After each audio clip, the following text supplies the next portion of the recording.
Assalamualaikum warahmatullahi wabarakatuh. Selamat datang dalam perkuliahan dalam jaringan mata kuliah komunikasi kelompok.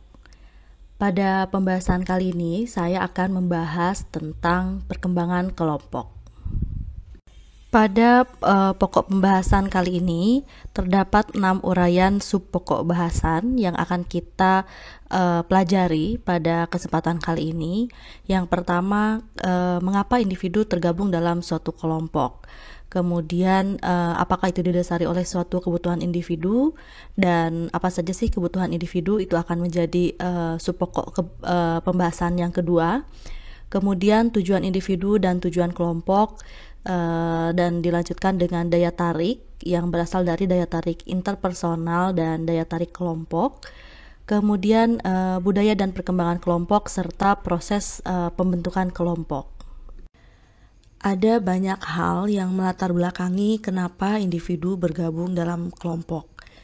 Alasan yang pertama adalah karena adanya kebutuhan individu. Dan kebutuhan ini merujuk pada dua teori yang akan dipaparkan pada uraian selanjutnya.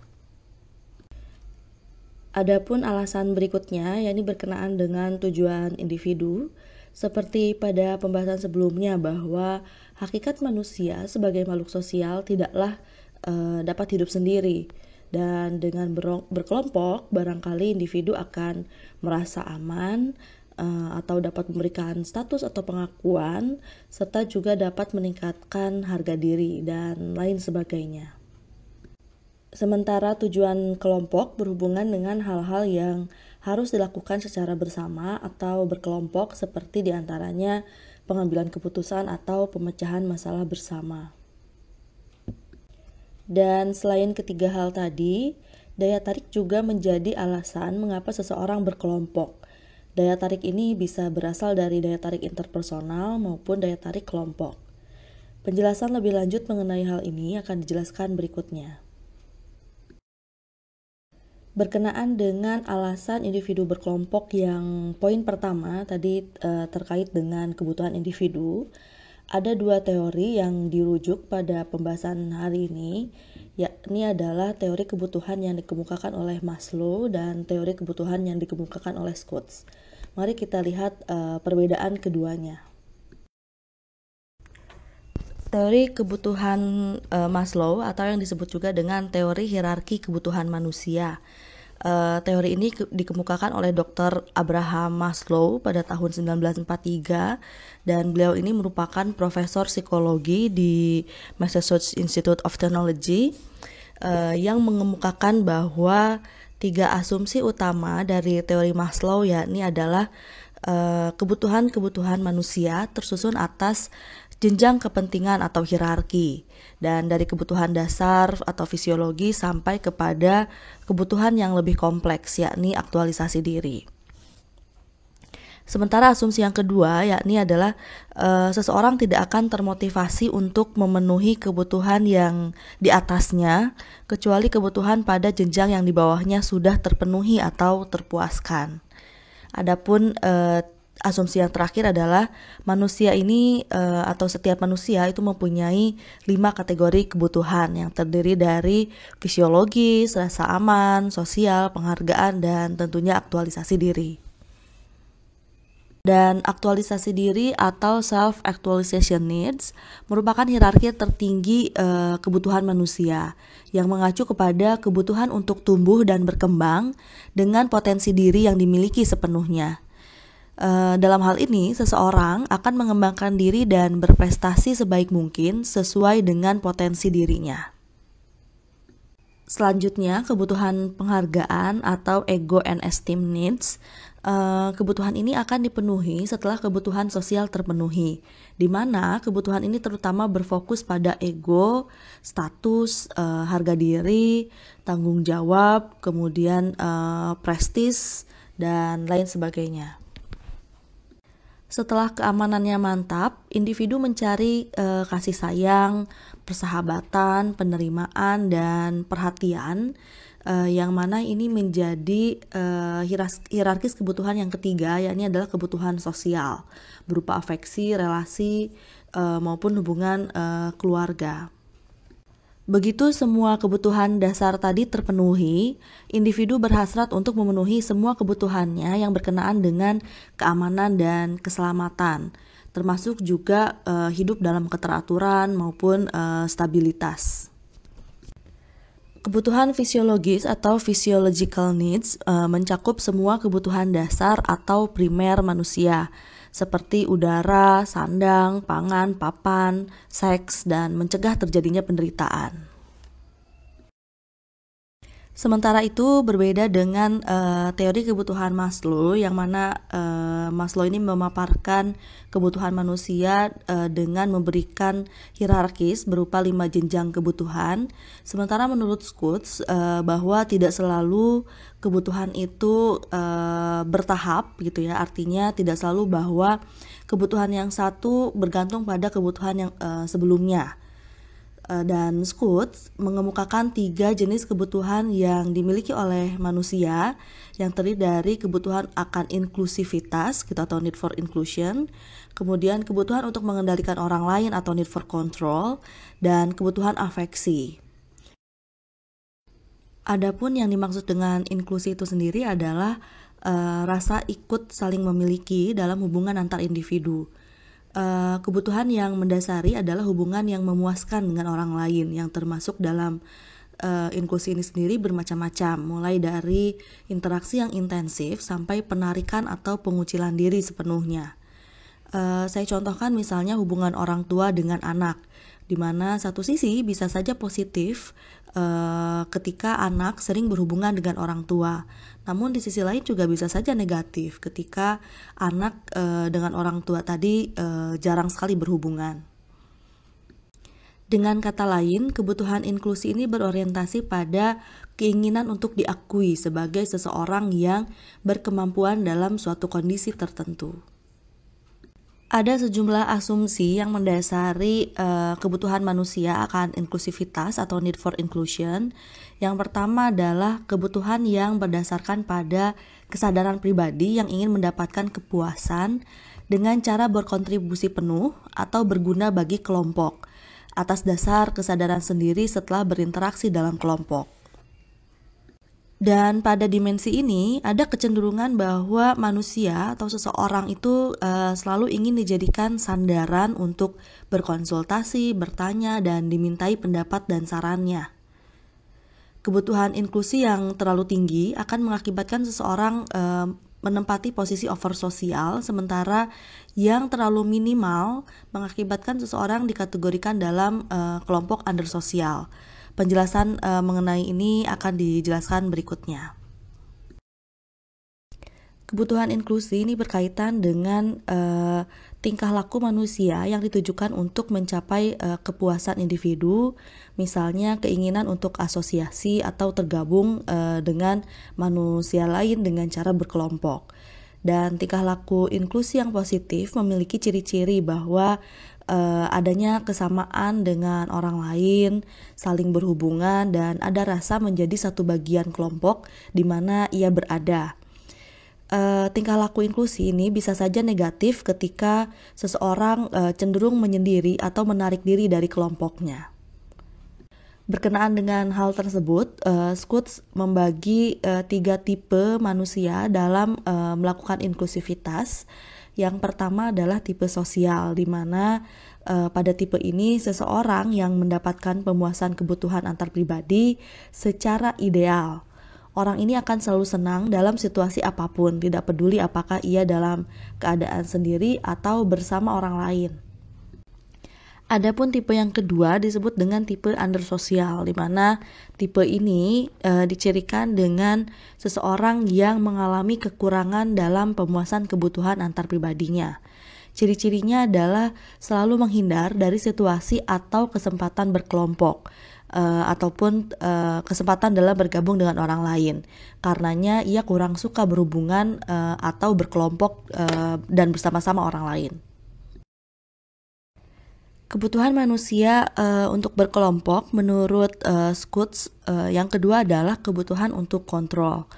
Kebutuhan kontrol ini merupakan kebutuhan yang berdasarkan atas kesadaran pribadi yang ingin mendapatkan kepuasan dengan cara mengendalikan, dalam arti memimpin interaksi dalam kelompok. Sebagai contoh, misalnya ketika gagasan seorang individu diterima dan individu tersebut merasa berpengaruh dalam kelompok, maka di sanalah kebutuhan kontrol seorang individu telah terpenuhi. Kepuasan yang dihasilkan terwujud karena individu yang berkompetensi dalam kepemimpinan bisa mengasah kemampuannya dengan bergabung dalam pengambilan keputusan kelompok.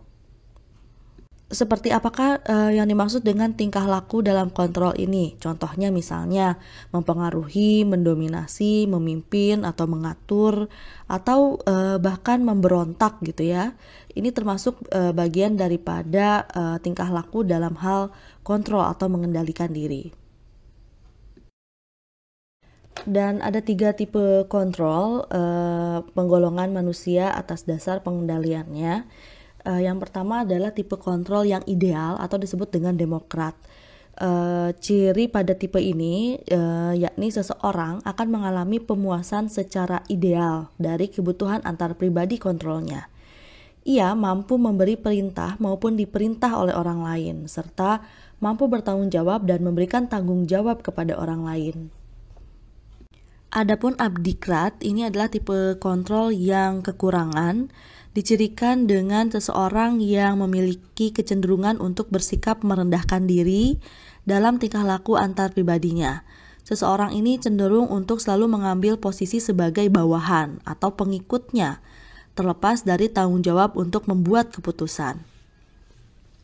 Adapun tipe kontrol yang berlebihan atau disebut dengan otokrat, di mana seseorang menunjukkan kecenderungan untuk bersikap dominan terhadap orang lain dalam hal tingkah laku antar pribadinya.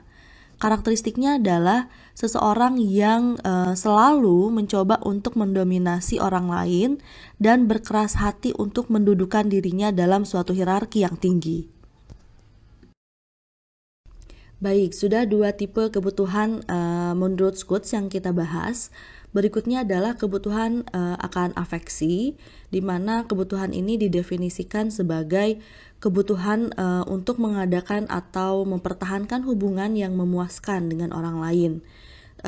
Hal ini berhubungan dengan misalnya untuk memperoleh cinta, kasih sayang, serta afeksi. Kebutuhan afeksi individu yang paling mendasar adalah kebutuhan untuk disukai dan kesempatan untuk membangun hubungan pribadi yang dekat dengan individu lainnya. Dan berikut ini adalah tipe-tipe afeksi dari ciri suatu individu.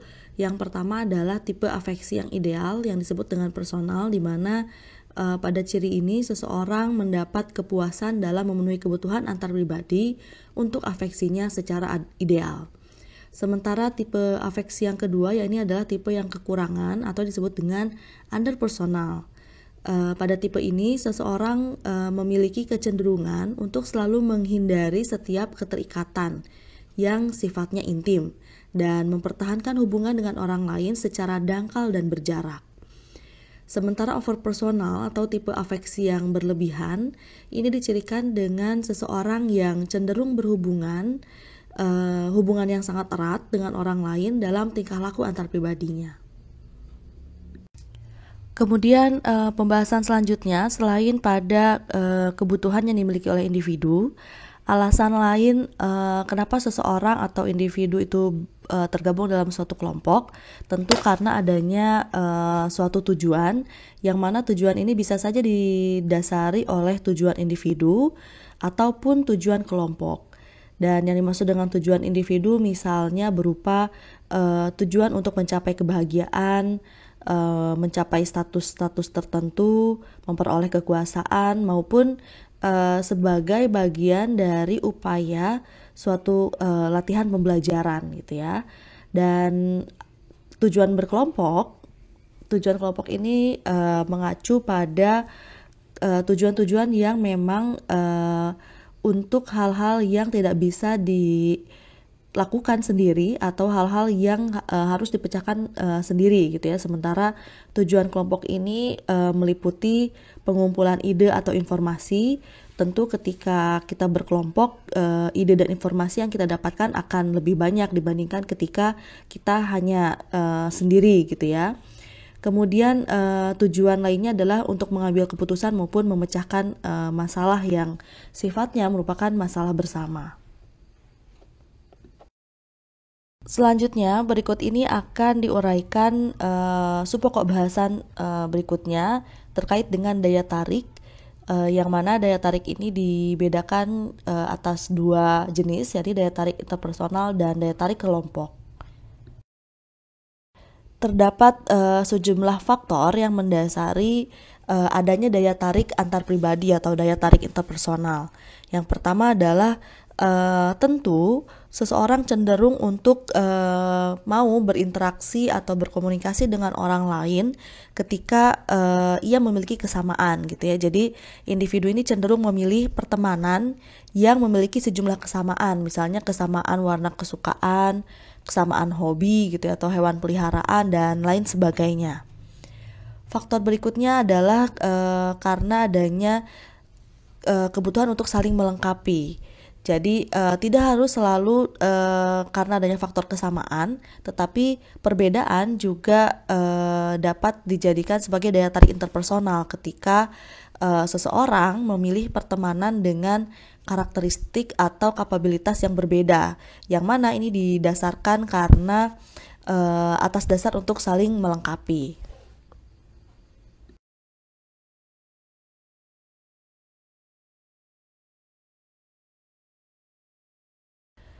Selanjutnya berikut ini akan diuraikan mengenai teori perkembangan kelompok, di mana menurut teori ini setiap kelompok itu mengalami fase perkembangan tertentu gitu ya, dan tahap-tahapnya akan dijelaskan selanjutnya.